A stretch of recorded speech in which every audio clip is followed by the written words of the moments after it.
Seja bem-vindo ao nosso projeto de Casa em Casa. Nós estamos conversando esse ano sobre oração e nós entramos numa série de mensagens sobre o Pai Nosso, dizendo que nós adentramos uma casa e ela está cheia de salas. Então nós começamos com a sala da família e fomos salas após sala e nós estamos agora na sala da provisão, que na NVT está escrito: dá-nos hoje o pão para este dia. Então nós começamos do Pai Nosso e hoje nós estamos num texto, ou no momento do texto aparentemente extremamente tranquilo. Se você já ouviu algum sermão, possivelmente você já ouviu dizer que o que Jesus está dizendo aos seus discípulos para que peça o básico, né? Eu já ouvi muito isso e eu também já falei isso e eu fui estudar o texto. E aí eu percebi e descobri que tem uma palavrinha no grego que ela só acontece no sermão, só acontece no Pai Nosso. Então só acontece em Mateus 6,11 e Lucas 11,3. E essa palavrinha muda tudo, porque é dar-nos hoje o pão para este dia, ou pode ser uma outra interpretação. E eu vou começar a dizer aqui, alguns teóricos, alguns teólogos já falaram sobre isso, tentando interpretar que qual que é essa palavra. É o pão de cada dia, o pão diário, ou que pão é esse que Jesus está dizendo para a gente pedir. Então, para Agostinho, Lutero e Calvino, eles basicamente partem do mesmo princípio, que é pão de cada dia ou pão cotidiano. E para Agostinho seria o pão comum para o sustento, o pão visível consagrado no sacramento, a Eucaristia ou a Ceia do Senhor, e o pão invisível da Palavra de Deus que nos sustenta, que é a Palavra de Deus que nos sustenta. E, obviamente, se vocês lerem esses teólogos, tem muito mais coisa falando a respeito desse tema, mas eu resumi aqui, que já era um resumo que eu peguei de um artigo muito legal que eu achei numa faculdade, ok? Então, a fonte é essa. Lutero, como eu já disse, pão para cada dia cotidiano, ele fala que é o pão como palavra de Deus, o pão supersubstancial, que também poderia ter essa interpretação, que seria alimenta o homem espiritualmente e alimenta o homem diariamente com a palavra de Deus. Então, Lutero parte um pouco mais para o espiritual do que Agostinho. Calvino já vai dizer satisfaz a necessidade humana, né? Já vai mais para o lado de Agostinho. O pão permite que o homem viva a paz e tranquilidade, e aí ele pensa num pão mais físico, algo mais básico do dia. Mas a história também vai trazer depois Karl Barth, possivelmente você já ouviu falar dele, um teólogo extremamente respeitado, tem um comentário, até eu tenho aqui de Romanos, muito bom dele. E ele vai dizer o seguinte, é o pão de cada dia, mas ele não fala sobre o pão cotidiano, que é indispensável para a vida, é o alimento básico, o mínimo para se viver. E uma segunda interpretação dele é o pão é o sinal temporal da graça eterna de Deus, tendo um significado natural e sublime ao mesmo tempo. Então ele volta mais a Agostinho lá e dá essa ideia de que ao mesmo tempo que Jesus está pedindo o pão, que seria o alimento básico, mas esse não é só o básico, ele tem a ver com um alimento espiritual. Agora vem um outro teólogo também alemão, também porque eu digo por causa de Barth, né, e Lutero, que ele vai dizer o seguinte, que o pão é o pão próximo, ou o pão vindouro, que é pedido pela vinda final do reino de Deus. Então você parece, nossa, é muito diferente. Sim e não.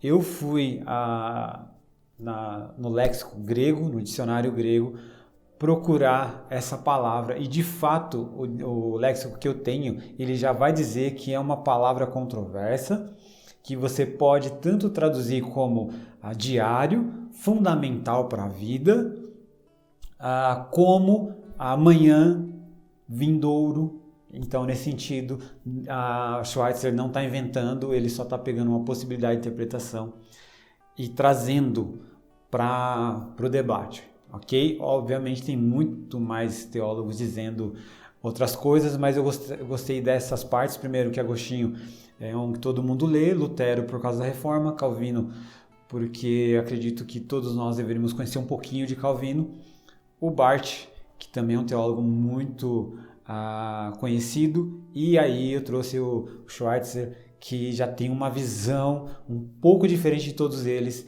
e eu achei muito interessante. O que eu tiro disso para a nossa reflexão hoje? Que pão é esse, de fato, que Jesus está pedindo? Eu penso assim, se Jesus estivesse pedindo o pão, o alimento básico, como eu interpreto Mateus capítulo 6, né, a continuação, quando ele fala assim, não se preocupe com o que comer e vestir. Buscai primeiro o reino de Deus e a sua justiça.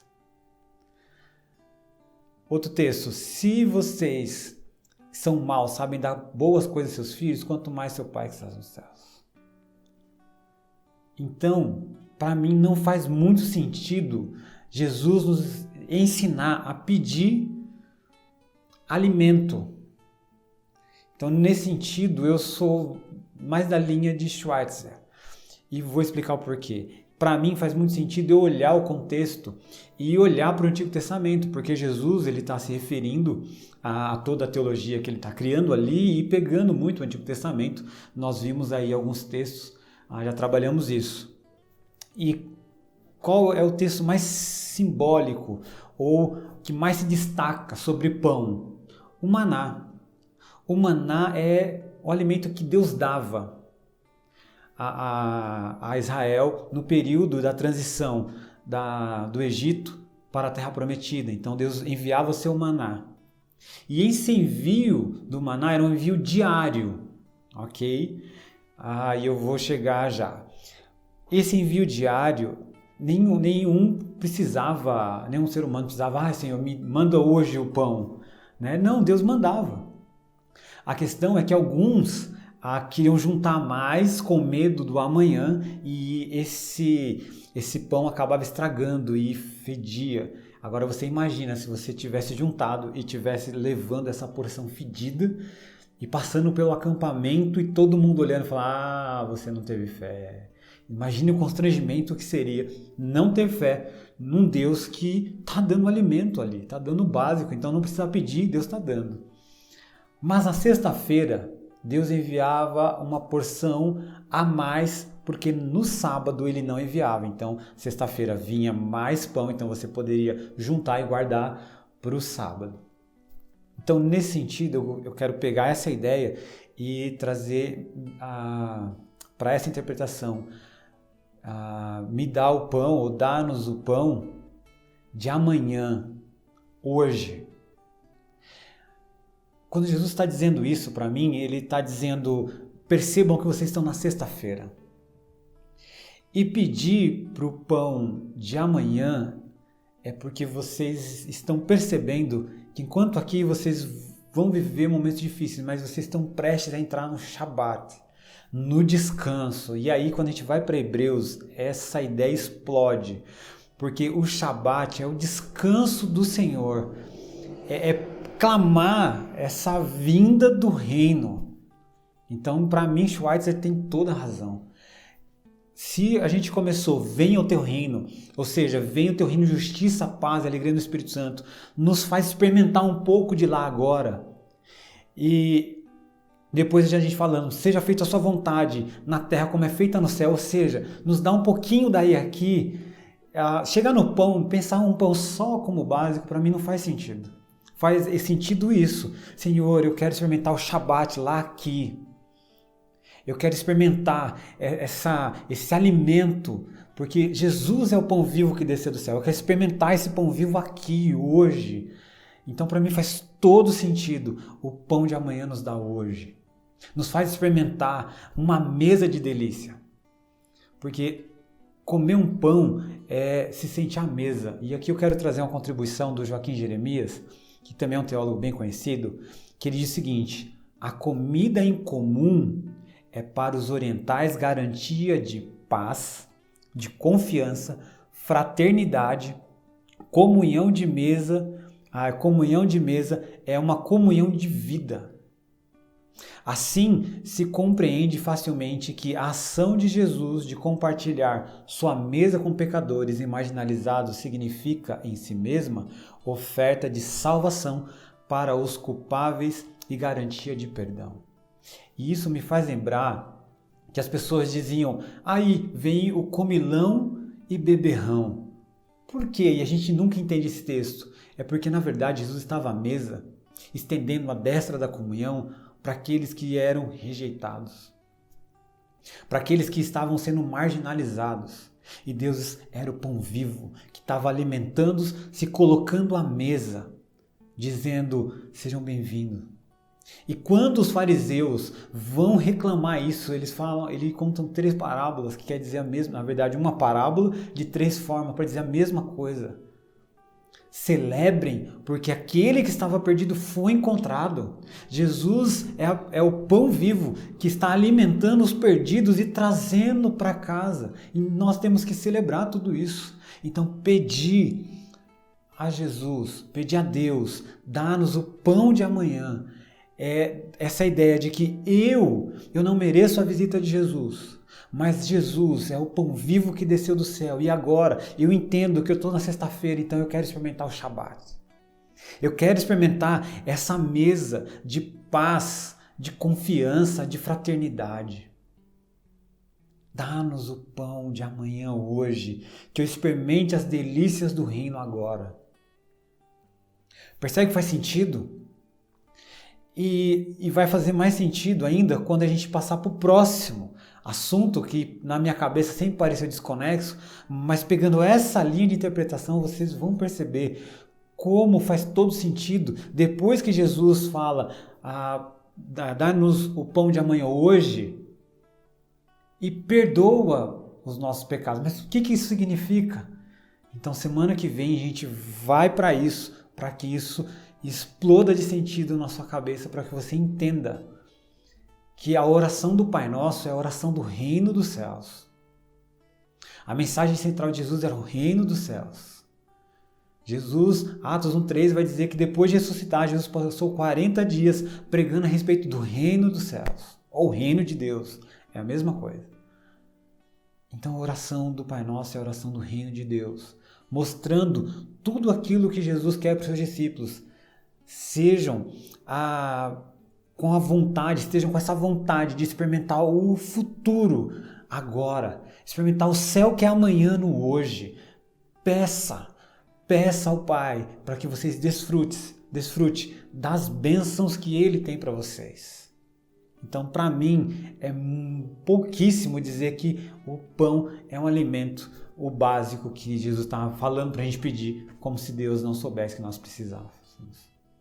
Então, para mim, faz todo sentido o pão de amanhã nos dá hoje, com todo esse panorama. Óbvio que eu estou cortando muita coisa aqui, até porque o nosso vídeo é de 15 minutos, mas eu queria que você parasse aqui e refletisse, quando lesse as Escrituras, pensando nesses textos que eu falei, leia com cuidado, leia com atenção, que você vai ver como é lindo. Como é lindo pensar dessa forma, que Jesus não está pedindo só para que você peça o básico, mas que você peça a presença manifesta do Shabat, que você peça a presença manifesta da mesa de delícias, onde você vai comer do pão com Jesus, a bodas de ouro do Cordeiro. Aí você vai para Apocalipse, aí você vai para Mateus, e aí você precisa ler a Bíblia. A verdade é essa, ela se completa e ela é maravilhosa. E é isso. Então, para mim, é dar-nos o pão de amanhã hoje. 3 perguntas para que a gente converse aí nos nossos grupos. Primeira pergunta: você já se sentiu à mesa com Jesus? Né? E aí quando eu digo isso, quando eu pergunto isso, não é necessariamente que você viu Jesus, mas sabe aquela refeição que transcende o arroz e feijão? Que tem pessoas que a comida ela faz menos sentido, porque tudo que está em volta tem muito mais sentido, a companhia, o tipo de conversa, e tudo está muito sentido, e a comida só chega para, dizendo assim, só a cereja do bolo. Então você já se sentiu nessa mesa com Jesus, onde a conversa é uma conversa a respeito de Jesus, uma conversa agradável? Então é essa a pergunta, ok? Segunda pergunta, cite um item espiritual e um item físico, certo? Um item é espiritual e um item físico que é indispensável em uma refeição. Então, quando você se junta lá para se alimentar, cite aí um item que você acha que espiritualmente é importante você ter nesse momento e o item físico, né? Às vezes você gosta aí de uma comida diferente. Vamos descobrir, vamos conversar um pouco sobre isso também. Tudo isso faz parte dessa mesa maravilhosa que está preparado para nós. E 3, por que pedir o pão nosso a Deus, né? E aí, quando a gente pensa o pão nosso, porque a gente pensa num Pai Nosso. Então, quando eu peço para o reino de amanhã hoje, eu não estou pedindo só para mim, eu estou pedindo para nós, como comunidade. Deus abençoe e boas reflexões.